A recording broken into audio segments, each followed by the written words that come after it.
Oi, gente, tudo bem? Que Deus abençoe a todos em nome de nosso Senhor e Salvador Jesus Cristo.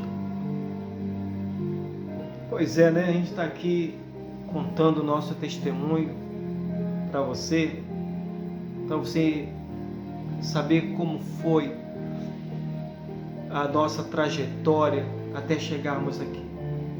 Porque o que Deus fez na nossa vida, o que Deus faz na nossa vida, o que Deus vai fazer em nossas vidas, é o que Ele fez, é o que Ele vai fazer por você também. Eu falava para você, né, que olha só, eu tive o primeiro contato com as coisas de Deus nos meus 14 anos, quando eu estava indo para 15. Com 15 anos, eu comecei a ir na igreja, firme. Aos 17 anos, eu fui selado com o Espírito Santo, depois de muita busca. E depois de reconhecer que eu não merecia. Não adianta a pessoa querer o Espírito Santo e não reconhecer que ela não é digna de ter. É o que a Bíblia fala. A palavra de Deus, ela chama isso de tesouro em vaso de barro. Eu sou um vaso de barro. Um vaso sem valor nenhum. Um vaso que se cair quebra. Se cair quebra. O Espírito Santo é um tesouro valiosíssimo que está dentro desse vaso de barro. Então, aos 17 anos, eu fui chamado para ser obreiro. E aí, como obreiro, eu fui enviado para fazer um núcleo. A gente chamava de núcleo de fé. A gente fazia reuniões, né? 3 vezes por semana, 2 vezes por semana, até aquele núcleo ter pessoas para a gente abrir uma igreja. Eu fui para esse núcleo de fé no Mauazinho, né? E ali a gente começou a evangelizar, trabalhar, eu e o obreiro Alain, e aquele trabalho deu frutos.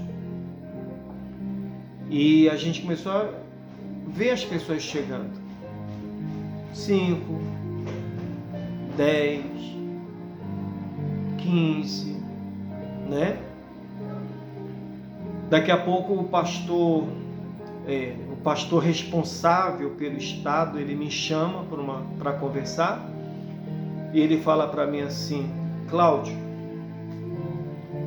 a partir de hoje lá não é mais núcleo, lá vai ser uma igreja, vai ter reunião todo dia, e eu vou colocar um pastor para tomar conta dessa igreja.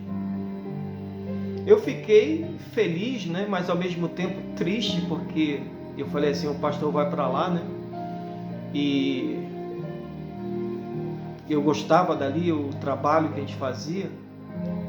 Ele falou assim: a partir de hoje você é o pastor daquela igreja. Você vai ser o pastor daquela igreja e o Alain vai ser o pastor auxiliar. Meu Deus, mas outra vez eu chorei a beça. Por quê? Porque naquela época, nessa igreja, eu olhava para os pastores, meu amigo, minha amiga. Para mim, os pastores eram super-heróis. Os daquela época. Repito, essa igreja não existe mais hoje. Não existe. Eu estou falando da igreja daquela época. Para você ter ideia, essa igreja, minha primeira igreja, o chão era de barro batido. Não tinha piso, não tinha cimento, não, era barro. Os bancos da cadeira, a gente enfiou perna manca assim no barro e colocou uma tauba em cima e o povo sentava. A gente pegou um ventilador velho, colocou assim no teto, bem no meio, né, para poder amenizar o calor. Era assim, a igreja era de madeira, mas a igreja era cheia. Por quê? Porque não tinha dinheiro, mas tinha amor pelas almas. sabe? A gente ensinava as pessoas a serem dizimistas, ofertantes, porque o dízimo e a oferta é bíblico, mas a gente não fazia comércio. Não, essa igreja tinha amor pelas pessoas. Ninguém vai ser salvo porque é dizimista. Ninguém vai para o inferno porque deixou de dar o dízimo. O dízimo, a oferta, tem a ver com fidelidade. Entende? Eu sou casado com a minha esposa.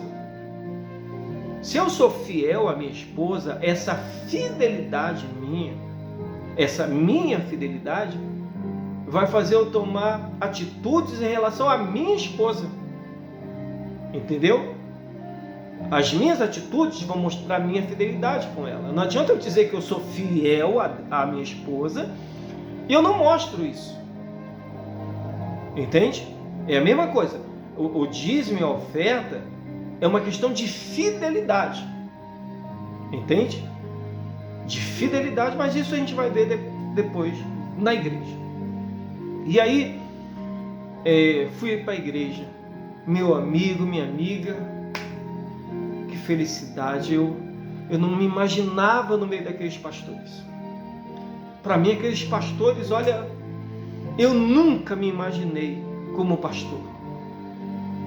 Nunca, eu não merecia estar ali, né, com aqueles pastores, porque para mim, imagina o pastor Caetano que cuidou de mim. Eu estava longe de ser um pastor daquele. E aí, uma vez a gente foi para uma reunião onde todos os pastores tinham que ir. Todos os pastores tinham que ir. E os pastores subiram todos no altar. O pastor estadual fazendo a reunião e os pastores em cima do altar, um monte. E eu ali embaixo admirando eles. Já era pastor, mas eu estava ali embaixo. Aí os pastores me chamaram para perto deles. Eu subi aquele altar tremendo. E aí quando eu estava lá no altar junto com eles, eu chorei de novo. E falei para Deus, porque eu não merecia isso. E eles me abraçaram. E o pastor, na época, o pastor estadual, me apresentou para o povo e disse, olha, pastor de Manaus, homem de Deus. E ali foi um dia inesquecível para mim, uma terça-feira. E aí eu fui trabalhando, né, na obra, fazendo minhas reuniões todo dia. E quando eu completei 18 anos, eu fui para o quartel. E eu tive que, indo para o quartel, deixar a igreja lá na mão do pastor, outro pastor.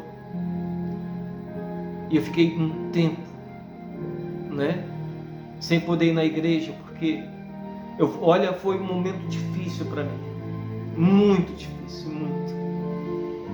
Porque quando a gente, pelo menos lá em Manaus, naquela época, 1991, no 1990, foi, não lembro aí, quando a gente incorporava no exército, a gente ficava de quarentena, treinando, e durante a quarentena a gente não podia sair para lugar nenhum. Meu amigo, olha, difícil. Eu acostumado na igreja todo dia, não estava podendo mais ir para a igreja. E aí no próximo vídeo vou dizer para você o que aconteceu, tá bom? Deus abençoe a todos e até a próxima.